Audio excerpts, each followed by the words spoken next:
नाज़रीन, अब हम जहाँ पे खड़े हैं वो बहरिया का एरिया है और आप ये देख सकते हैं कि ये गांव जो है वो पहाड़ के नीचे है और उसके आगे आपको नज़र आ रहा होगा कि उसके गांव के चारों तरफ बहरिया टाउन ने अपना इंफ्रास्ट्रक्चर बनाया हुआ है और दीवार बनाई हुई है।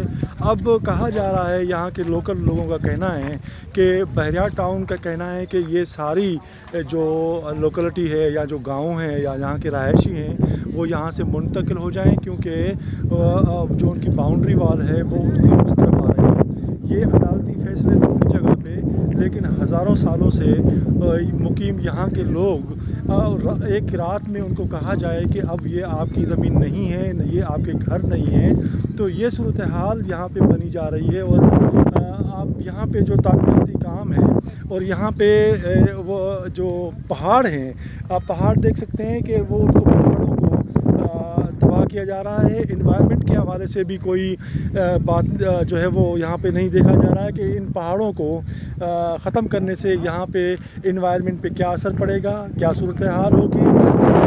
यहाँ पे जो मकामी लोग हैं वो एक तरह से एक बड़े जंगल में फंसे हुए हैं। और बहरिया टाउन यहाँ से अब हम जब कराची से चले हैं तो ये हम काठोड़ गांव से गुज़र के आए हैं और सामने उनको आपको गांव भी नज़र आ रहा होगा। और ये गांव की ज़मीन है, आबाद ज़मीनें हैं, पैदावार देने वाली ज़मीनें हैं और ये उनके घर हैं।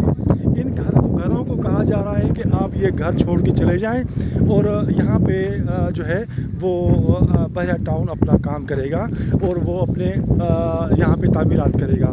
ये सूरत हाल है और इस सूरत हाल पे जब आप नज़र डालेंगे तो आपको अंदाज़ा होगा कि कितनी बेबसी है इन लोगों की, कितनी जो है संगीन सूरत हाल है कि जब ये अपने घरों में बैठे हुए हैं और कई 100 सालों से बैठे हुए हैं। यहाँ पे जो है ये घर जो गांव हैं ये इनको आप देख सकते हैं कि इन गाँव में लोग रह रहे हैं। जो भी हालात हैं इनके, ये अपने हालात में अपने घर में लेकिन अब उनसे ये कहा जा रहा है कि ये घर आप खाली कर लें। और ये दीवार आप देख सकते हैं तो ये दीवार में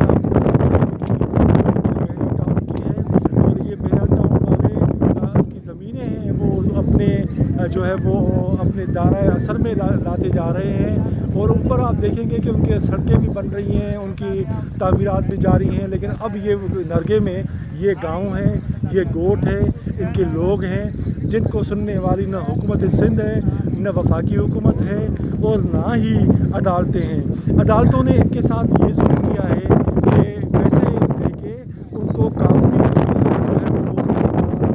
जवाज़ फराहम किया है मलक रियाज को कि वो इनकी ज़मीन पे कब्ज़े करें। और वो इसमें अदालत भी खुद मुलविज़ है कि यहाँ के लोगों की ज़मीन पर उनका हक के लिए मुहर लगा के उनको कहा गया कि ये ज़मीन अब जो है वो रियाज मलिक की है, ये उनकी मिल्कियत है, जो पता नहीं कि थोड़े अरसे में आए और यहाँ के लोगों की किस्मतों के मालिक बन गए। अब ये लोग कहाँ जाएं, किसके पास जाएं, किसी को नज़र नहीं आ रहा और ना किसी की समझ बात आ रही कि क्या करें। मीडिया के हम सारे दोस्त यहाँ पर पहुँचे हुए हैं और ये लोग, हम सिर्फ यहाँ पे जो है वो फैक्ट्स और फाइंडिंग के लिए आए हुए हैं, ताकि हमें यहाँ पर कोई पॉलिटिकल पार्टी के लोग नहीं हैं। ये सारे के सारे लोग दोस्त हैं वो सहाफ़त से वाबस्ता हैं, कैमरे लिए हुए हैं और सरज़मीन पे मौजूद हैं, यहाँ के लोगों की सूरत हाल देख रहे हैं। और इसी को मद्देनज़र रखते हुए आप अंदाज़ा लगा सकते हैं कि ये लोग, मकामी लोग, किस मुसीबत से गुज़र रहे हैं और क्या हो सकता है।